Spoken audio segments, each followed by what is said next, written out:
So I'm going to teach you how to do hip extension on a glute ham machine.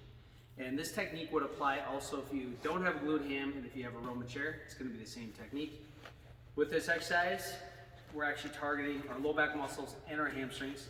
Some people might call it back extension, but we're really trying to pivot. When you do this correctly, you're actually pivoting from the hip joint as opposed to just rounding your back. So first thing is going to be this position here. You have to adjust it. So if you're taller, you're back here. If you're shorter, you're more forwards. I'm going to actually adjust this too tall for me, and what that's going to do is my hip bones are going to get stuck. So just to show you what's improper is I'm not going to have a lot of range. I'm right there, my hip bone is stuck, and that's about as far as I can go down without my hip bones getting stuck.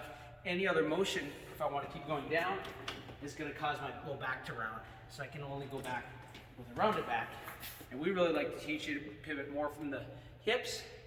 So I'm going to go right there and not pivot from the spine. So this is my position. And you're going to step all the way in here like that. Step in all the way in here like that. And there's some other settings too that you want to make sure are tight.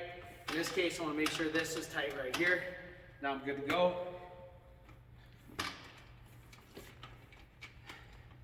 A lot of times we teach a reach technique like this. So I'm going to reach down and as far forwards as I can.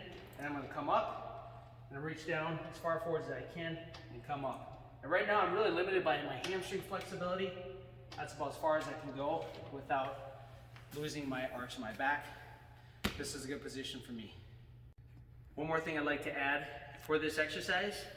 The biggest key is really at holding at the top. We like to hold 3 seconds, 5 seconds, 8 seconds, but really building your hold at the top, that's the biggest key. And when you do this, you're really trying to avoid arching your back. And all kinds of variations you can do. So the technique I taught you will apply. Once you get good at reaching, then eventually you're gonna hold here. And you can hold weight across your chest. You can do single leg. You have all those different variations.